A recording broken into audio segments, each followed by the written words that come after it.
지금 영국 대학 강의실에서 전 세계를 충격에 빠뜨린 질문 하나가 던져졌습니다.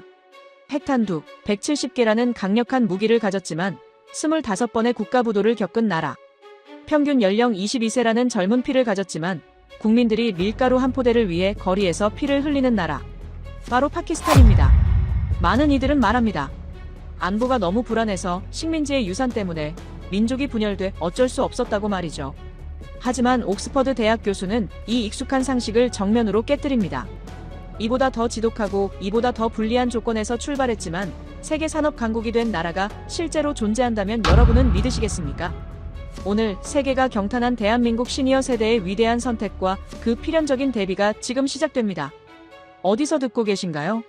구독과 좋아요 잊지 마세요. 칠판에 분필이 부딪히는 소리가 강의실을 가득 채웠습니다. 170 그리고 25. 순간 강의실 안의 키보드 소리가 일제히 멈췄습니다. 170개의 핵탄두를 가졌으면서 동시에 25번의 국가부도를 맞이한 나라. 바로 오늘날의 파키스탄입니다. 안녕하세요. 저는 리처드 홀든입니다. 옥스퍼드 대학교에서 국제정치경제학을 가르치고 있죠. 제 강의실에는 늘 세계 각국에서 온 학생들이 앉아 있습니다. 영국, 스페인, 독일, 프랑스, 그리고 더 먼 곳에서 온 친구들까지요. 이들은 모두 똑똑하고 데이터를 신뢰하며 논리적 사고에 익숙한 사람들이에요. 하지만 오늘만큼은 그들의 논리가 흔들릴 것이라는 확신이 있었습니다. 왜냐하면 제가 준비한 것은 단순한 국가 비교가 아니라 인류가 가장 쉽게 빠지는 함정 하나를 정면으로 해체하는 작업이었으니까요. 칠판의 170은 핵탄두 보유 개수였습니다. 25는 국제통화기금으로부터 받은 구제금융 횟수였어요. 저는 천천히 입을 열었죠. 이 두 숫자가 한 나라를 설명하는데 충분한지 물었습니다. 학생들은 고개를 갸웃거렸어요. 핵무기를 가진 나라가 왜 25번이나 구제금융을 받아야 했는지 그 모순이 그들의 머릿속에서 충돌하고 있었죠. 저는 그 혼란을 더 키우기로 했습니다. 평균 연령 22세, 인구 2억 4천만 명, 세계 5위의 군사력을 가진 나라라고 덧붙였어요. 그리고 마지막 한 줄을 칠판에 적었습니다. 밀가루 가격 폭등으로 시민들이 거리로 쏟아져 나온 나라라고요. 파키스탄이었습니다. 저는 그 이름을 입 밖으로 꺼내는 순간 강의실이 한층 더 조용해지는 것을 느꼈어요. 학생들은 이미 뉴스를 통해 파키스탄의 혼란을 알고 있었죠. 하지만 그것을 학문적으로, 냉정하게, 숫자로 마주하는 것은 전혀 다른 경험이었습니다. 저는 감정을 배제한 채 계속해서 사실만을 나열했어요. 파키스탄은 가난한 나라가 아니라 시스템이 작동을 멈춘 국가라고 정의했습니다. 자원이 없는 것도 아니고 인구가 부족한 것도 아니며 군사력이 약한 것도 아니었죠. 그런데도 이 나라는 반세기가 넘도록 같은 자리에서 맴돌고 있었어요. 잠시 침묵이 흘렀습니다. 그리고 제임스가 손을 들었어요. 영국에서 온 이 학생은 조심스럽게 안보 위협을 언급했습니다. 파키스탄이 건국 직후부터 인도와 세 차례 전쟁을 치렀고 아프가니스탄 분쟁의 한복판에 놓여 있었다는 거였죠. 생존 자체가 불확실한 환경에서 안보에 모든 것을 쏟아부을 수밖에 없었고 그것이 경제 발전을 가로막았다는 논리였습니다. 저는 고개를 끄덕였어요. 타당한 지적이라고 인정했죠. 이번엔 강의실 왼쪽에서 손이 올라갔습니다. 스페인 출신 마리아였어요. 그녀가 꺼낸 것은 사회 통합의 문제였습니다. 다민족 국가이고 언어도 여러 개이며 종교적 갈등까지 겹쳐있는 파키스탄에서는 국가적 에너지를 한 곳으로 모으는 것 자체가 불가능한 구조였다는 것이죠. 저는 다시 고개를 끄덕이며 그건 역시 중요한 변수라고 말했어요. 세 번째 의견은 루카스에게서 나왔습니다. 독일에서 온 그는 식민지 유산에 주목했어요. 영국이 남기고 간 행정체계와 불평등한 토지 분배, 그리고 끊임없는 외세의 개입이 파키스탄의 자율성을 제약했다고 지적했습니다. 이 나라는 스스로 선택할 기회조차 박탈당했다는 주장이었어요. 저는 그의 의견을 칠판 한쪽에 적어두었습니다. 프랑스에서 온 사라가 마지막 발언자였습니다. 그녀는 자원과 산업 구조의 한계를 이야기했어요. 농업 중심 경제에서 벗어날 기회도 없었고 산업화를 위한 자본도 기술도 부족했으며 국제시장에서 경쟁할 여건 자체가 만들어지지 않았다는 것이죠. 저는 그녀의 말을 경청하며 칠판의 마지막 요약을 추가했습니다. 강의실은 잠시 고요했습니다. 학생들은 자신들이 제시한 논리에 어느 정도 만족하는 듯 보였어요. 안보, 사회 분열, 식민지 유산, 산업 기회 부족. 이 모든 것이 파키스탄이 실패한 이유를 충분히 설명하는 것처럼 느껴졌을 겁니다. 저는 그들의 표정을 하나하나 살폈어요. 그리고 천천히 입을 열었습니다. 좋다고 말했습니다. 여러분이 제시한 모든 요인은 실제로 파키스탄이 직면한 구조적 문제들이라고 인정했어요. 그런데 여기서 질문을 하나 바꿔보자고 제안했죠. 만약 파키스탄보다 더 불리한 조건에서 출발했지만 지금은 세계적 반열에 오른 나라가 있다면 믿겠느냐고 물었습니다. 학생들의 눈빛이 달라졌어요. 의심과 호기심이 뒤섞인 표정이었죠. 저는 분필을 들고 칠판으로 다가갔습니다. 그리고 천천히 또박또박 5글자를 적어 내려갔어요. 코리아. 한국이라는 이름이 칠판에 새겨지는 순간 강의실의 공기가 또 한 번 바뀌는 것을 느낄 수 있었습니다. 학생들은 잠시 멍하니 그 글자를 바라봤어요. 그리고 곧 작은 웅성거림이 시작되었죠. 저는 그들에게 시간을 주었습니다. 한국이라는 이름이 그들의 머릿속에서 어떤 이미지로 자리 잡고 있는지 지켜봤어요. 아마도 삼성, 현대, K-팝, 반도체 같은 단어들이 떠올랐을 겁니다. 하지만 그들은 아직 몰랐죠. 그 나라가 70년 전 어떤 모습이었는지, 그리고 그 출발점이 파키스탄과 비교했을 때 얼마나 절망적이었는지를요. 저는 다시 말을 이어갔습니다. 이제부터 우리가 할 일은 간단하다고 했어요. 여러분이 파키스탄을 옹호하며 제시한 모든 조건을 한국에 대입해보는 것이라고 말했죠. 안보 위협, 사회 분열, 식민지 유산, 산업 기회 부족. 이 모든 것을 하나씩 비교하면서 과연 한국이 정말로 더 유리한 출발선에 있었는지 검증해보자고 제안했습니다. 학생들은 노트북을 열기 시작했어요. 데이터를 찾기 시작한 거죠. 저는 그 모습을 보며 미소를 지었습니다. 이제 진짜 강의가 시작되는 거였으니까요. 그들은 곧 깨닫게 될 것이었어요. 한국이 성공한 이유가 운이 아니었다는 것을, 그리고 파키스탄이 실패한 이유가 조건 때문만은 아니었다는 것을요. 칠판에 적힌 코리아라는 글자를 바라보며 저는 오늘 강의가 단순한 국가 비교를 넘어설 것임을 확신했습니다. 시작 조건이라는 착각을 깨트리는 작업이었어요. 그리고 그 과정에서 우리는 인간의 의지가 환경을 어떻게 극복할 수 있는지 목격하게 될 것이었죠. 강의실은 다시 한번 고요해졌습니다. 하지만 이번 침묵은 달랐어요.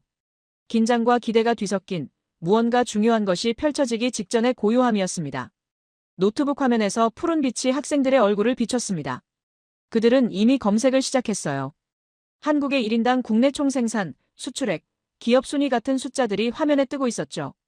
저는 그 모습을 지켜보며 잠시 기다렸습니다. 데이터는 현재의 한국을 보여줄 뿐이었고 그들이 찾는 것은 결국 지금의 성공한 모습일 테니까요. 하지만 제가 보여주려는 것은 70년 전의 출발선이었습니다. 그 간극을 깨닫는 순간이 오기까지 저는 인내심을 발휘하기로 했어요. 제임스가 가장 먼저 손을 들었습니다. 그의 표정에는 확신이 서려 있었어요. 미국의 보호를 받았다는 사실을 언급했죠. 한국은 냉전시대 미국의 핵심 동맹국이었고 막대한 군사 원조와 경제 지원을 받았다고 말했습니다. 파키스탄과는 비교할 수 없는 수준의 후원이었다는 거예요. 그는 심지어 주한미군의 존재를 강조하며 한국은 사실상 미국의 우산 아래서 경제개발에만 집중할 수 있었던 특수한 경우라고 정리했습니다. 저는 그의 말을 끊지 않았어요. 오히려 칠판에 그가 말한 요점을 적어두었죠. 미국의 보호, 군사원조, 경제지원. 그 단어들이 분필로 새겨지는 동안 강의실의 다른 학생들도 고개를 끄덕이고 있었습니다. 그들도 같은 생각이었던 거예요. 마리아가 거들었습니다. 단일 민족이라는 특수성을 지적했어요. 한국은 언어도 하나, 문화도 하나, 혈통도 하나인 나라였고 그렇기 때문에 국가적 목표를 향해 일사불란하게 움직일 수 있었다고 주장했습니다. 파키스탄처럼 여러 민족과 언어가 뒤섞여 있지 않았기 때문에 가능했던 일이라는 거였죠. 그녀는 사회학 논문까지 언급하며 동질성이 높은 사회일수록 집단 행동이 효율적이라는 연구 결과를 덧붙였습니다. 팔짱을 낀 채 들었어요. 단일 민족, 사회적 동질성. 이 단어들도 조용히 추가했습니다. 학생들의 주장이 하나씩 쌓여가고 있었죠. 그들은 지금 한국의 성공을 설명하기 위한 변수들을 찾고 있었고 그 변수들은 모두 한국이 처음부터 가지고 있던 유리함을 가리키고 있었습니다. 루카스가 세 번째 논거를 제시했습니다. 권위주의 체제를 언급했어요. 한국은 민주주의가 아니라 강력한 독재 정권 아래서 경제 개발을 밀어붙였고 그 과정에서 인권과 자유를 희생시켰다고 지적했습니다. 억지로 성장한 나라라는 표현까지 썼죠. 그는 이것이 정당한 발전 모델이 아니며 파키스탄과 비교하는 것 자체가 공정하지 않다고 주장했습니다. 민주적 절차를 무시하고 위에서 아래로 명령을 내리는 시스템이었기에 빠른 성장이 가능했다는 논리였어요. 사라는 더 근본적인 질문을 던졌습니다. 한국이 정말 파키스탄보다 더 불리한 조건에서 시작했느냐는 거였어요. 그녀는 회의적인 눈빛으로 저를 바라보며 두 나라의 출발점이 같다는 전제 자체를 의심했습니다. 한국은 일제강점기를 거치며 이미 어느 정도 근대화된 인프라를 가지고 있었고 교육 수준도 높았으며 산업 기반도 있었다고 말했어요. 반면 파키스탄은 그런 것조차 없이 맨 땅에서 시작해야 했다는 주장이었습니다. 강의실의 분위기가 명확해졌습니다. 학생들은 이제 한국을 파키스탄과 비교하는 것 자체를 거부하고 있었어요. 한국은 특수 사례이고 비교 대상이 될 수 없으며 애초에 조건 자체가 달랐다는 결론으로 모이고 있었죠. 저는 그들의 얼굴을 하나씩 살폈습니다. 확신에 찬 표정들이었어요. 그들은 자신들이 제시한 논리가 탄탄하다고 믿고 있었습니다. 제임스가 다시 입을 열었어요. 이번엔 더 강하게 밀어붙였습니다. 한국의 성공은 운이 좋았던 거라고 단언했죠. 냉전이라는 시대적 배경, 미국의 전략적 필요, 일본과의 지리적 근접성, 이 모든 것이 맞아떨어진 결과라고 말했습니다. 만약 파키스탄이 한국과 같은 위치에 있었다면 지금쯤 파키스탄도 성공했을 거라는 가정까지 내놓았어요. 마리아가 동의하며 고개를 끄덕였습니다. 지정학적 위치의 중요성을 강조했어요. 한국은 동아시아라는 경제적으로 역동적인 지역 한복판에 있었고 파키스탄은 중동과 남아시아의 불안정한 지역에 끼어 있었다고 비교했죠. 출발선이 다르다는 주장이 점점 더 구체화되고 있었습니다. 저는 여전히 말없이 칠판에 그들의 주장을 정리했습니다. 미국의 보호, 단일 민족, 권위주의, 일제의 유산, 지정학적 행운. 이 모든 단어가 칠판을 채워갔어요. 학생들은 제가 반박하지 않는 것을 보며 더욱 확신에 찬 표정을 지었습니다. 그들은 아마도 제가 인정한 것이라고 생각했을 거예요. 루카스가 마무리하듯 말했습니다. 결국 한국은 역사적으로 운이 좋았던 나라이고 그 행운을 실패한 나라와 비교하는 것은 학문적으로 적절하지 않다는 거였어요. 그는 심지어 다른 사례를 들어야 한다고 제안했습니다. 한국 대신 조건이 비슷한 다른 나라를 찾아서 비교하는 게 맞다는 주장이었죠. 강의실이 조용해졌습니다. 학생들은 더 이상 할 말이 없다는 듯 저를 바라봤어요. 그들의 눈빛에는 만족감이 담겨 있었습니다. 자신들이 제시한 논리가 충분히 설득력 있다고 믿고 있었던 거죠. 저는 분필을 내려놓고 천천히 그들을 향해 돌아섰습니다. 잠시 침묵이 흘렀어요. 저는 칠판에 적힌 단어들을 다시 한번 훑어봤습니다. 미국의 보호, 단일 민족, 권위주의, 일제의 유산, 지정학적 행운. 모두 한국이 가진 유리함을 가리키는 단어들이었죠.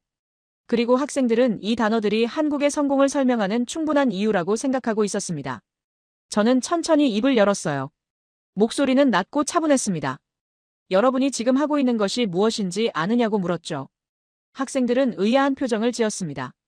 저는 계속 말을 이어갔어요. 여러분은 지금 한국이 처음부터 유리했다는 가정에서 출발하고 있다고 지적했습니다. 제임스가 고개를 가로저었어요. 가정이 아니라 사실이라고 반박했습니다. 데이터가 있고 역사적 기록이 있으며 누구나 인정하는 사실이라는 거였죠. 마리아도 거들었습니다. 한국이 특별한 조건을 가지고 있었다는 것은 학계의 정설이라고 말했어요. 저는 고개를 끄덕였습니다. 좋다고 말했어요. 그렇다면 이제 하나씩 확인해보자고 제안했습니다. 여러분이 말한 그 유리한 조건들이 정말로 한국만 가지고 있었는지, 그리고 그것이 정말로 성공을 보장하는 조건이었는지 검증해보자는 거였죠. 저는 칠판에 적힌 단어들을 천천히 훑었습니다. 미국의 보호, 단일 민족, 권위주의, 일제의 유산, 지정학적 행운. 이 모든 것을 하나씩 파키스탄과 대조해보겠다고 선언했어요. 객관적으로, 냉정하게, 데이터로요. 학생들은 여전히 확신에 차 있었습니다. 그들은 자신들이 제시한 논리가 흔들리지 않을 거라고 믿고 있었어요. 하지만 저는 알고 있었죠. 이 칠판에 적힌 단어들이 하나씩 무너질 것이라는 걸요. 강의실에 긴장감이 흘렀습니다. 저는 분필을 들고 칠판 앞에 섰어요. 이제 진짜 비교가 시작될 차례였습니다. 첫 번째 단어를 가리켰습니다. 미국의 보호. 학생들이 가장 먼저 내세운 논리였죠. 제임스는 여전히 확신에 차 있었어요.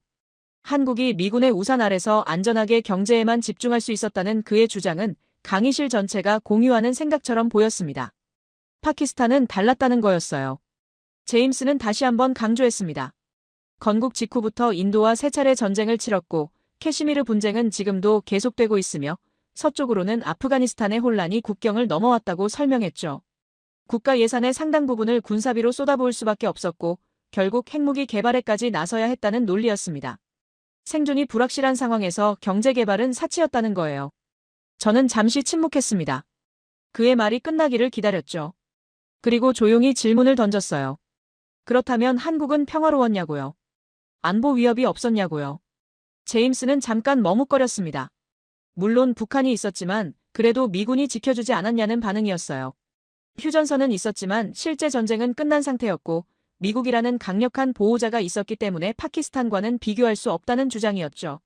저는 천천히 반박을 시작했습니다. 한국은 지금도 휴전 상태라고 말했어요. 전쟁이 끝난 게 아니라 잠시 멈춘 것뿐이라고요. 휴전선 너머에는 세계에서 가장 군사화된 국가가 있고 그 뒤에는 중국과 러시아가 버티고 있으며 언제든 전쟁이 재개될 수 있는 구조였다고 설명했습니다. 실제로 1960년대부터 1970년대까지 북한의 도발은 끊이지 않았어요. 청와대 기습, 울진 삼척 무장공비 침투, 판문점 도끼만행. 이건 단순한 긴장이 아니라 실제 무력 충돌이었죠. 마리아가 끼어들었습니다. 그래도 미군이 있지 않았냐는 거였어요. 그 존재 자체가 억지력이 되지 않았냐고 물었죠. 저는 인정했습니다. 미군은 있었다고요. 하지만 그게 경제 개발을 보장해준 건 아니었다고 덧붙였어요. 숫자를 하나 제시했습니다. 한국은 1950년대부터 1970년대까지 국내 총생산의 약 4%에서 6%를 국방비로 지출했다고요. 안보 위협이 사라진 게 아니었습니다. 한국도 파키스탄처럼 군대를 유지해야 했고 무기를 사야 했으며 전쟁에 대비해야 했어요. 미군의 존재가 국방비를 제로로 만들어준 게 아니라는 거죠. 루카스가 반론을 제기했습니다. 그래도 파키스탄보다는 나은 거 아니냐는 거였어요. 저는 그에게 물었습니다. 파키스탄의 국방비 비율을 아느냐고요. 그는 대답하지 못했어요. 제가 알려줬죠. 파키스탄은 국내 총생산의 3%에서 4%를 국방비로 썼다고요. 오히려 한국보다 낮았습니다. 강의실이 조용해졌어요. 학생들은 예상하지 못한 숫자에 당황하는 기색이었죠. 저는 계속 말을 이어갔습니다. 안보 위협의 크기가 문제가 아니라 그 위협 속에서 무엇을 선택했는가가 문제라고 설명했어요. 한국이 선택한 것은 병진이었습니다. 안보와 경제를 동시에 밀어붙이는 거였죠. 한 손에는 총을, 다른 한 손에는 망치를 든 셈이었어요. 군대는 유지하되 경제를 포기하지 않았고 안보 위협을 핑계 삼지 않았습니다. 오히려 그 위기감을 동력으로 삼았죠. 사라가 의문을 제기했습니다. 그게 가능했던 건 결국 미국의 원조 덕분 아니냐는 거였어요. 원조가 있었기에 군사비 부담을 줄이고 경제에 투자할 수 있었다는 주장이었죠. 저는 그녀를 바라봤습니다. 그리고 한 가지 사실을 상기시켰어요. 미국의 원조는 공짜가 아니었다고요. 1960년대 한국은 베트남 전쟁에 30만 명이 넘는 병력을 파견했습니다. 파월 장병들은 정글 속에서 목숨을 걸었고 그 대가로 받은 것이 일부 외화였어요. 이건 원조가 아니라 거래였습니다. 피와 땀으로 번 돈이었죠. 더 있었습니다. 한국의 젊은이들은 서독의 지하 1,000m 광산으로 내려갔어요. 간호사들은 낯선 땅에서 밤낮 없이 일했고 중동 건설 현장에서는 50도가 넘는 폭염 속에서 생명을 담보로 외화를 벌어왔습니다. 이게 원조였을까요? 저는 학생들에게 물었어요. 이건 스스로 벌어온 돈이었다고 강조했습니다. 제임스가 난처한 표정을 지었습니다. 하지만 그래도 파키스탄은 그런 기회조차 없었다는 반박을 시도했어요.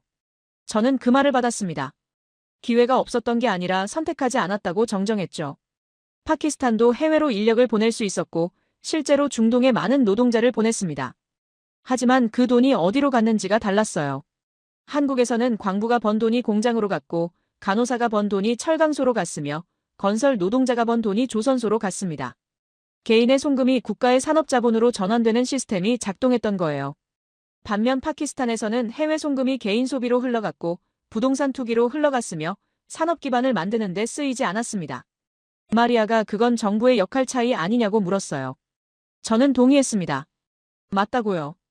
바로 그게 핵심이라고 말했죠. 조건이 아니라 선택이었다는 거예요. 한국 정부는 안보 위협 속에서도 경제 개발을 국가 최우선 과제로 설정했고 모든 자원을 그쪽으로 집중시켰습니다. 파키스탄은 안보를 명분으로 군부가 권력을 장악했고 경제는 뒷전이었죠. 저는 또 다른 사례를 꺼냈습니다. 1960년대 한국의 수출 드라이브 정책이었어요. 박정희 정부는 매달 수출 실적을 점검했고 목표를 달성하지 못하면 장관이 문책당했으며 기업들은 수출 성과에 따라 금융 지원을 받았습니다.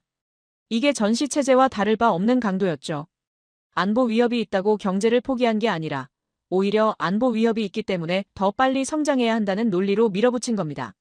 루카스가 고개를 갸웃거렸어요. 그건 너무 무리한 방식 아니었냐는 의문이었죠. 저는 인정했습니다. 무리했다고요. 한국 청년들은 잠을 줄였고 휴일을 반납했으며 가족과의 시간을 포기했습니다. 공장 노동자들은 하루 12시간 이상 일했고 농민들은 새벽부터 밤까지 논밭을 일궜어요. 이게 인간적이었냐고 묻는다면 아니었다고 답할 수밖에 없었습니다. 하지만 그들은 그 선택을 했어요. 지금 고통스러워도 미래 세대는 다르게 살 수 있도록 만들겠다는 의지였죠. 사라가 조용히 물었습니다. 그렇다면 한국 사람들은 왜 그런 선택을 했느냐는 거였어요. 파키스탄 사람들은 왜 그렇게 하지 않았느냐고요. 저는 잠시 생각했습니다. 이건 단순한 정책의 차이가 아니라 집단적 의지의 차이였으니까요. 한국에는 절박함이 있었다고 설명했습니다. 전쟁을 직접 겪은 세대였고 폐허를 목격한 사람들이었으며 다시는 그런 가난으로 돌아가지 않겠다는 집단적 합의가 있었어요. 안보 위협은 두려움이 아니라 동기가 되었고 외부의 압력은 좌절이 아니라 자극이 되었습니다. 이건 조건의 문제가 아니었어요. 마인드의 문제였죠. 제임스는 더 이상 반박하지 않았습니다. 미국의 보호라는 논리가 생각보다 약하다는 걸 깨달은 듯 했어요.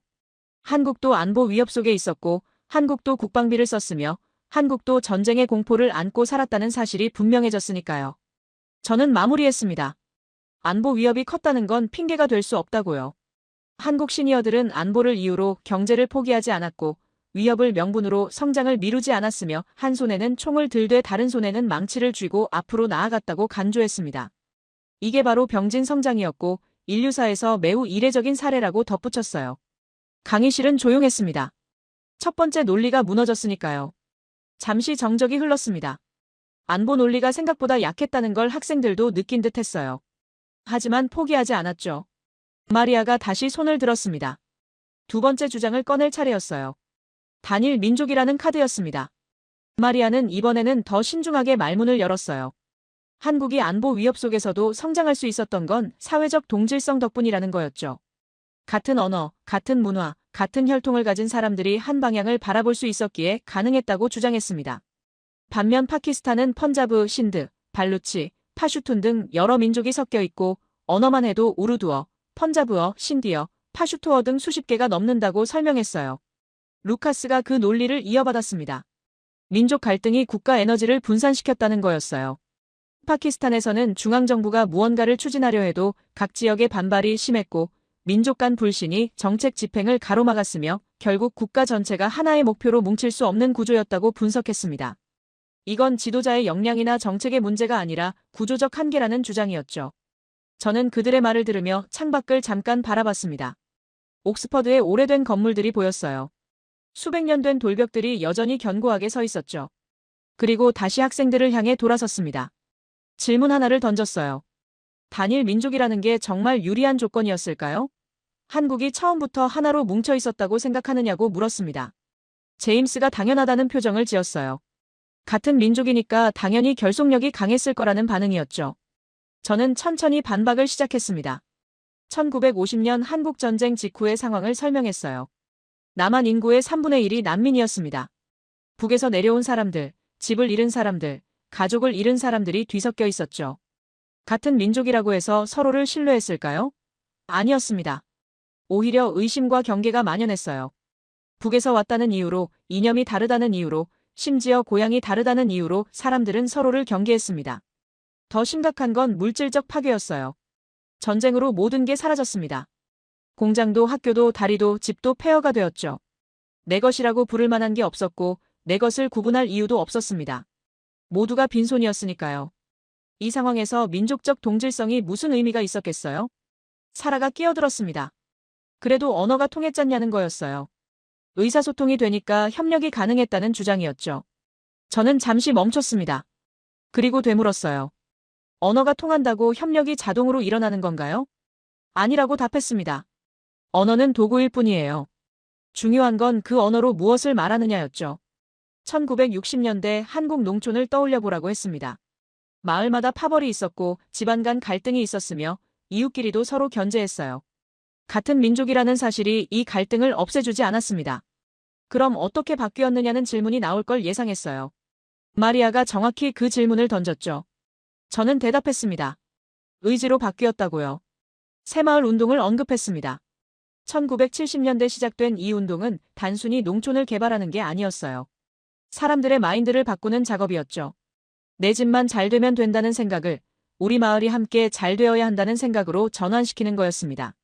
지붕을 고치는 것도 혼자가 아니라 마을 전체가 함께 했고 길을 만드는 것도 각자가 아니라 공동으로 했어요.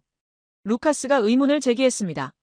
그건 정부가 강제한 거 아니냐는 거였어요. 위에서 지시해서 어쩔 수 없이 따른 것 아니냐고요. 저는 부정하지 않았습니다. 강제성이 있었다고 인정했어요. 하지만 그게 전부는 아니었다고 덧붙였죠. 사람들은 참여했습니다. 강제였든 자발이었든 결과적으로 마을이 달라지는 걸 목격했고 그 변화가 자신의 삶을 실제로 개선시킨다는 걸 경험했어요. 처음엔 마지못해 했던 일이 점차 자발적 참여로 바뀌었고 개인의 이익과 공동체의 이익이 일치한다는 걸 깨달았습니다. 이게 민족성이 만든 결과일까요? 아니었어요. 공동 목표가 만든 결과였습니다. 제임스가 반박을 시도했습니다. 그래도 같은 민족이니까 그런 설득이 통한 거 아니냐는 거였어요. 다민족 사회에서는 불가능했을 거라는 주장이었죠. 저는 그에게 물었습니다. 파키스탄에도 공동 목표가 있었냐고요. 침묵이 답이었습니다. 파키스탄은 독립 이후 명확한 국가 비전을 제시하지 못했어요. 이슬람 국가라는 정체성은 있었지만 그게 구체적으로 무엇을 의미하는지 어떤 나라를 만들 것인지는 모호했습니다. 민족 간 갈등을 해소할 상위 목표가 없었던 거죠.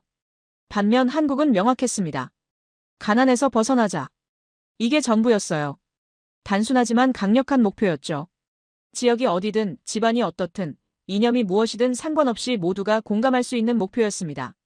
민족이 사람들을 묶은 게 아니라 이 공동 목표가 사람들을 묶었어요. 사라가 조심스럽게 물었습니다. 그렇다면 한국 사람들은 왜 그 목표에 동의했느냐는 거였어요. 파키스탄 사람들도 가난에서 벗어나고 싶었을 텐데 왜 못했느냐고요. 저는 잠시 고민했습니다. 이건 단순한 정책 비교를 넘어서는 질문이었으니까요. 그리고 대답했어요. 한국에는 전쟁이라는 공통 경험이 있었다고요. 모든 사람이 폐허를 받습니다. 모든 가정이 상처를 입었고 모든 마을이 파괴되었으며 모든 세대가 굶주림을 겪었어요. 이 공통 경험이 사람들을 묶었죠.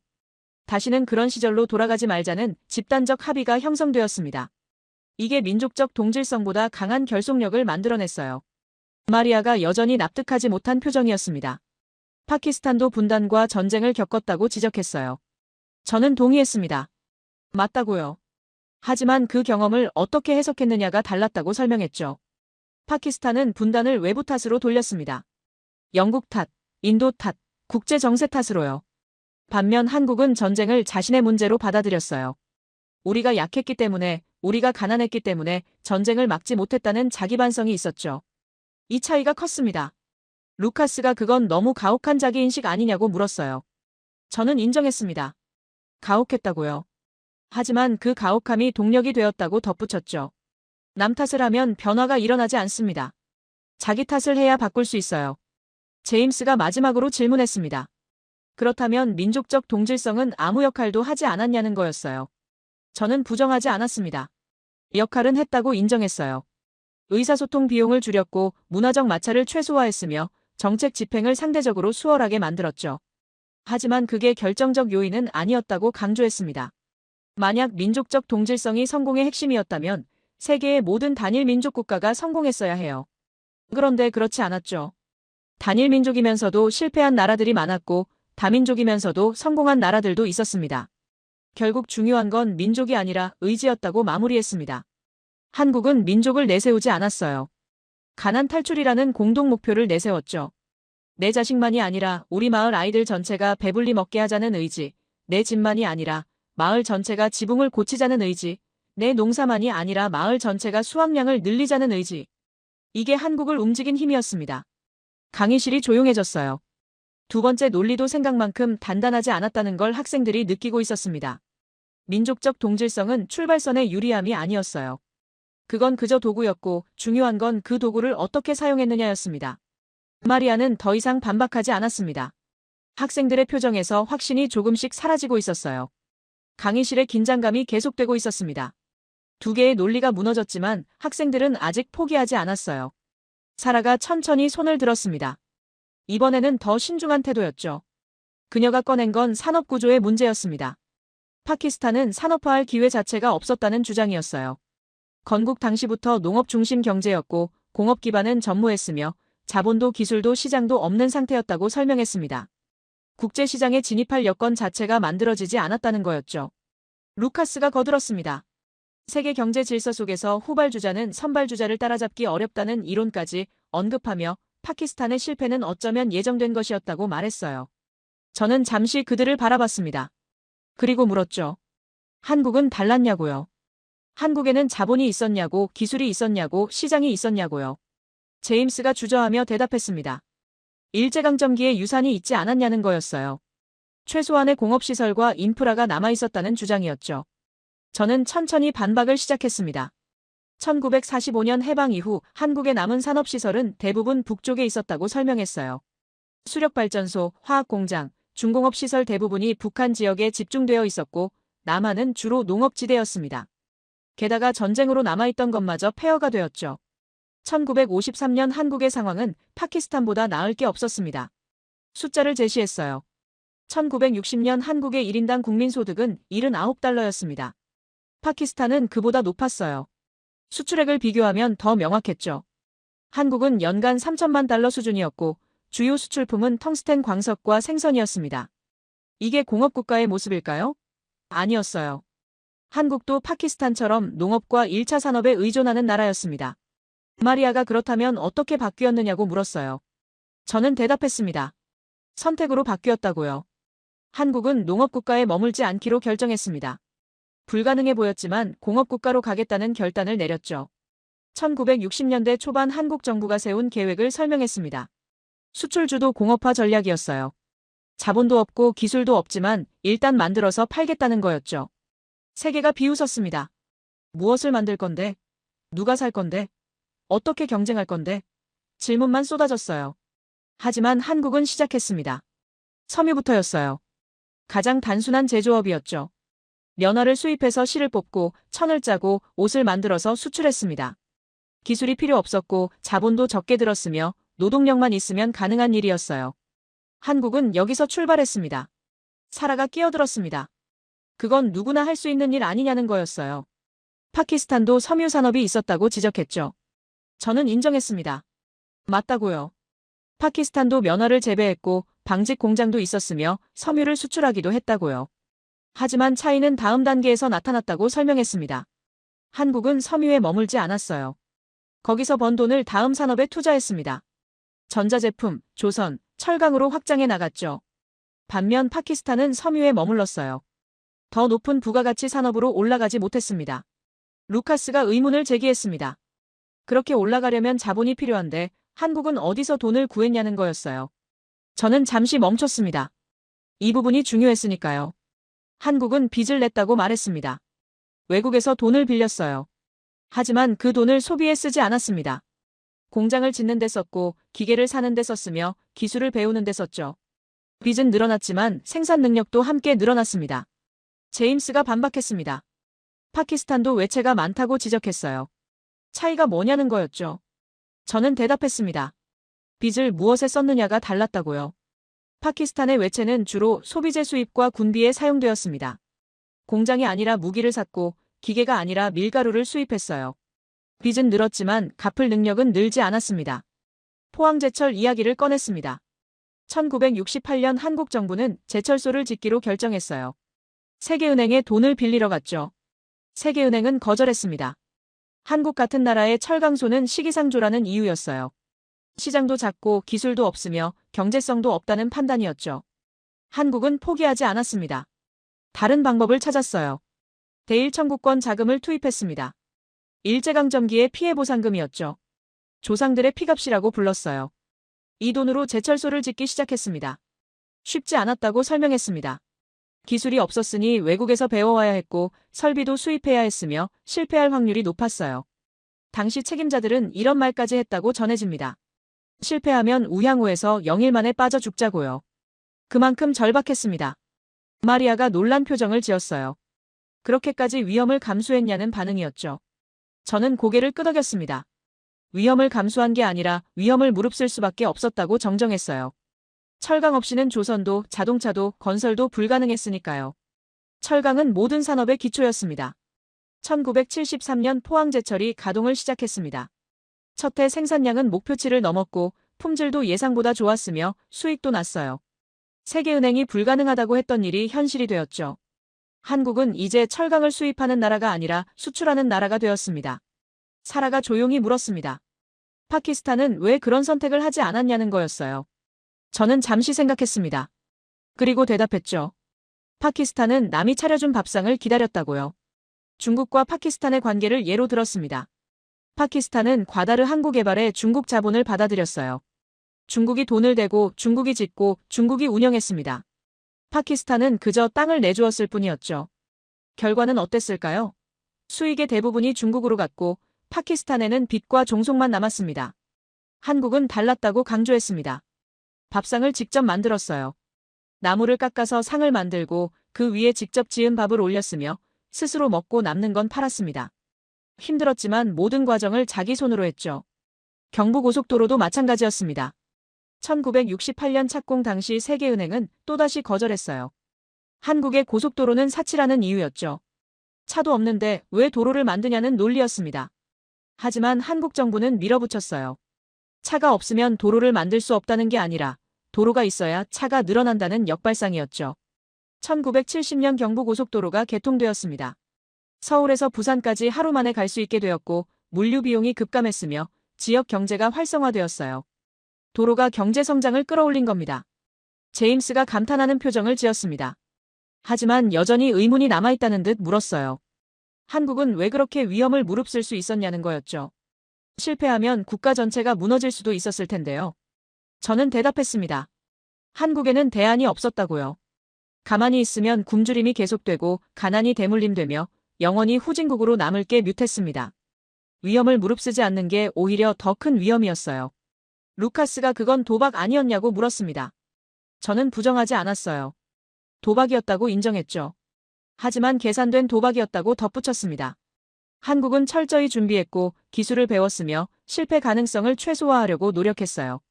무모한 도전이 아니라 치밀한 계획이었습니다. 마리아가 마지막으로 질문했습니다. 그렇다면 파키스탄도 그렇게 할 수 있었냐는 거였어요. 저는 대답했습니다. 할 수 있었다고요. 조건은 비슷했으니까요. 하지만 선택이 달랐습니다. 한국은 기회를 기다리지 않았다고 마무리했습니다. 기회를 강제로 만들어냈어요.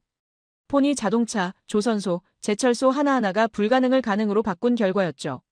세계 시장을 두드리고 거절당하고 다시 두드리는 집요한 축적의 역사였습니다. 루카스가 작게 한숨을 내쉬었습니다.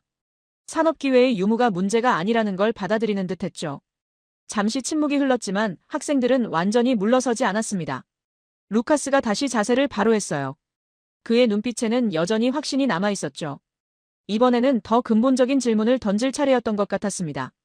식민지 유산을 다시 꺼냈어요. 파키스탄이 영국의 지배를 받은 세월이 얼마나 길었는지, 그 과정에서 형성된 불평등한 구조가 얼마나 뿌리 깊은지 설명했습니다. 토지 제도는 왜곡되었고 행정체계는 착취를 위해 설계되었으며 교육 시스템마저 식민 지배자를 위한 것이었다고 지적했죠. 독립 이후에도 이 구조는 그대로 남아 파키스탄의 발목을 잡았다는 주장이었어요. 제임스가 거들었습니다. 외세의 개입도 문제였다고 덧붙였어요. 냉전 시기 미국과 소련 사이에서 그리고 지금은 미국과 중국 사이에서 파키스탄은 끊임없이 이용당했다는 거였죠. 자율적 선택이 불가능한 구조였고 언제나 강대국의 이해관계에 따라 움직여야 했다는 논리였습니다. 저는 고개를 끄덕였어요. 그들의 말이 틀린 건 아니었으니까요. 식민지 유산은 실제로 파키스탄에 깊은 상처를 남겼고 외세의 영향력도 분명 존재했습니다. 하지만 그게 전부였을까요? 한국은 어땠는지 물었습니다. 한국은 식민지 경험이 없었냐고, 외세의 간섭을 받지 않았냐고요. 학생들이 잠시 머뭇거렸어요. 당연히 일제강점기가 있었다는 걸 알고 있었죠. 일본의 지배는 35년이었다고 말했습니다. 영국이 인도를 지배한 기간보다 짧았지만 그 강도는 결코 약하지 않았어요. 토지조사 사업으로 농민들의 땅을 빼앗았고 창씨개명으로 이름까지 바꾸게 했으며 전쟁 말기에는 젊은이들을 강제징용했습니다. 한국어 사용을 금지하고 역사를 왜곡했으며 민족 정체성 자체를 지우려 했죠. 마리아가 끼어들었습니다. 그래도 일본이 남긴 인프라가 있지 않았냐는 거였어요. 철도, 항구, 공장 같은 시설들이 남아있었고 그게 한국 발전의 기초가 되지 않았냐는 주장이었죠. 저는 잠시 멈췄습니다. 그리고 반문했어요. 그 시설들이 누구를 위한 것이었는지 생각해봤냐고요. 일본이 만든 철도는 한국 사람을 위한 게 아니었다고 설명했습니다. 자원을 수탈해가기 위한 통로였어요. 공장도 마찬가지였죠. 한국의 산업화가 아니라 일본의 전쟁 물자 생산을 위한 것이었습니다. 게다가 대부분은 북쪽에 집중되어 있었고 남한에는 별로 남은 게 없었어요. 전쟁으로 그나마 있던 것도 파괴되었죠. 더 중요한 건 정신적 유산이었다고 강조했습니다. 식민지 지배는 사람들의 자존감을 무너뜨렸어요. 스스로 할 수 없다는 무력감을 심었고 외세에 의존하는 습관을 만들었으며 주체성을 잃게 만들었습니다. 이게 물리적 파괴보다 더 깊은 상처였어요. 사라가 조심스럽게 물었습니다. 그렇다면 한국은 어떻게 그 상처를 극복했냐는 거였어요. 저는 잠시 생각했죠. 이게 핵심 질문이었으니까요. 한국은 선택했다고 대답했습니다. 외세를 탓하는 대신 외세를 이용하기로요. 1960년대 한국의 외교 전략을 설명했습니다. 미국과의 관계에서 한국은 단순히 원조를 받는 나라로 머물지 않았어요. 베트남 파병을 통해 외화를 벌었고 그 돈을 산업화 자본으로 썼습니다. 일본과 국교를 정상화하면서는 청구권 자금을 받아냈고 그걸 제철소와 고속도로에 투자했어요. 감정적으로는 불편했지만 실리를 택했죠. 제임스가 그건 결국 외세에 의존한 거 아니냐고 반박했습니다. 저는 고개를 저었어요. 의존과 활용은 다르다고 설명했죠. 의존은 상대방이 주는 걸 받기만 하는 겁니다. 활용은 주고받는 거예요. 한국은 베트남에 군대를 보냈고 그 대가를 받았습니다. 일본과는 조약을 맺고 보상금을 받았어요. 서독에는 광부와 간호사를 보내고 외화를 벌어왔죠. 이건 시혜가 아니라 거래였습니다. 루카스가 여전히 납득하지 못한 표정이었어요. 파키스탄도 외국과 거래를 했다고 지적했습니다. 미국으로부터 군사 원조를 받았고 중국으로부터 차관을 받았으며 중동 국가들과도 관계를 맺었다고요. 맞다고 인정했습니다. 하지만 그 거래의 결과가 달랐다고 덧붙였어요. 파키스탄이 받은 원조는 주로 소비로 갔습니다. 밀가루를 수입하고 무기를 사고 정부 예산을 메우는 데 썼죠. 생산 능력을 키우는 데는 쓰지 않았어요. 중국과의 관계가 대표적이라고 설명했습니다. 중국 파키스탄 경제회랑 사업에서 파키스탄은 엄청난 차관을 받았어요. 하지만 그 돈으로 만든 인프라의 소유권과 운영권은 중국이 가져갔습니다. 파키스탄은 빚만 늘어났고 수익은 중국으로 흘러갔죠. 이게 활용이 아니라 종속이었습니다. 한국은 달랐다고 강조했습니다. 외국 자본을 받을 때도 주도권을 놓치지 않았어요. 기술 이전을 조건으로 걸었고 경영권을 확보하려 했으며 장기적으로 자립할 수 있는 구조를 만들었습니다. 빚을 졌지만 그 빚으로 공장을 지었고 공장에서 나온 제품을 팔아 빚을 갚았어요. 순환 구조를 만든 겁니다. 마리아가 질문했습니다. 그렇게 할 수 있었던 건 한국 정부가 유능했기 때문 아니냐는 거였어요. 저는 부정하지 않았습니다. 정부의 역할이 컸다고 인정했어요. 하지만 그것만은 아니었다고 덧붙였죠. 한국 사람들의 마인드가 달랐다고 설명했습니다. 외세에 당했다는 피해 의식에 머물지 않았어요. 다시는 당하지 않으려면 어떻게 해야 하는가를 고민했죠. 강해져야 한다는 결론에 도달했고 강해지려면 경제적으로 자립해야 한다는 걸 깨달았습니다. 사라가 그건 너무 이상적인 설명 아니냐고 의문을 제기했어요. 실제로는 강압적이었을 거라는 거였죠. 저는 인정했습니다. 강압도 있었다고요. 하지만 동의도 있었다고 덧붙였어요. 새마을 운동 같은 정책이 처음엔 강제성을 띠었지만 사람들은 점차 그 필요성을 받아들였다고 설명했습니다. 외세의 간섭을 벗어나려면 스스로 일어서야 한다는 공감대가 형성되었죠. 개인의 희생이 필요하다는 걸 알면서도 참여했어요. 미래 세대만큼은 외세에 휘둘리지 않고 살게 하겠다는 의지였습니다. 제임스가 조용히 물었습니다. 파키스탄 사람들은 그런 의지가 없었냐는 거였어요. 저는 잠시 망설였습니다. 이건 민감한 질문이었으니까요. 의지가 없었던 건 아니라고 대답했습니다. 하지만 방향이 달랐다고 설명했어요. 파키스탄은 외세로부터의 독립을 이슬람 정체성 확립으로 풀려고 했습니다. 경제적 자립이 아니라 종교적 순수성에 집중했죠. 인도에 대한 적대감을 국가 정체성의 핵심으로 삼았고 그 결과 안보와 군사에만 매달리게 되었습니다. 한국은 경제를 선택했다고 강조했습니다. 외세로부터 진짜 자유로워지려면 경제적으로 강해져야 한다는 판단이었어요. 이념이나 정체성보다 실리를 택했죠. 일본을 미워했지만 일본과 손잡았고 미국이 불편해도 미국을 활용했으며 독일이 멀어도 독일에 사람을 보냈습니다. 감정보다 결과를 중시한 겁니다. 루카스가 그건 굴욕적이지 않았냐고 물었어요. 저는 인정했습니다. 굴욕적이었다고요. 일본에 머리 숙이는 것도 미국에 군대 보내는 것도 독일 광산에서 일하는 것도 자존심 상하는 일이었습니다. 하지만 한국 시니어들은 지금의 자존심보다 미래의 자립을 택했어요. 그 결과가 어땠는지 물었습니다. 1960년대 외채 의존국이었던 한국은 2000년대 채권국이 되었어요. 원조를 받던 나라가 원조를 주는 나라로 바뀌었죠. 외세에 이용당하던 나라가 외세와 대등하게 협상하는 나라가 되었습니다. 이게 자립이었어요. 마리아가 더 이상 반박하지 않았습니다. 식민지 유산과 외세 간섭은 분명 존재했지만 그게 실패의 변명이 될 수는 없다는 걸 깨달은 듯했어요. 한국도 같은 조건에 있었고 오히려 더 참혹한 경험을 했지만 그걸 극복하는 방법을 찾았으니까요. 저는 정리했습니다. 외세는 피할 수 없는 현실이라고요. 중요한 건 그 현실을 어떻게 다루느냐였죠. 피해자로 머물 것인가, 주체로 일어설 것인가. 한국은 후자를 택했고 그 선택이 오늘의 결과를 만들었습니다. 제임스가 한 가지 더 묻고 싶다는 표정을 지었어요. 그의 시선이 칠판에 적힌 단어들을 훑고 있었습니다. 안보, 민족, 산업, 외세. 모두 구조와 환경에 관한 것들이었죠. 그가 천천히 입을 열었습니다. 결국 사람은 어떻게 다를 수 있었냐는 질문이었어요. 사람이라는 변수였습니다. 제임스의 질문은 핵심을 찔렀어요. 조건과 구조를 다 비교했지만 결국 그 안에서 움직인 건 사람들이었으니까요. 저는 잠시 생각을 정리했습니다. 그리고 대답했어요. 청년을 보면 답이 나온다고요. 파키스탄과 한국의 청년들이 선택한 길은 완전히 달랐다고 설명했습니다. 같은 시대, 비슷한 나이, 똑같이 가난했던 청년들이었지만 그들이 간 방향은 정반대였어요. 파키스탄의 청년들은 떠났습니다. 1970년대부터 중동 오일붐이 시작되자 수십만 명의 젊은이들이 사우디아라비아, 쿠웨이트, 아랍에미리트로 향했어요. 건설 현장에서 일했고 공장에서 일했으며 서비스업에 종사했죠. 열심히 일했고 돈을 벌었으며 고국에 송금했습니다. 마리아가 그게 나쁜 건가요? 라고 물었어요.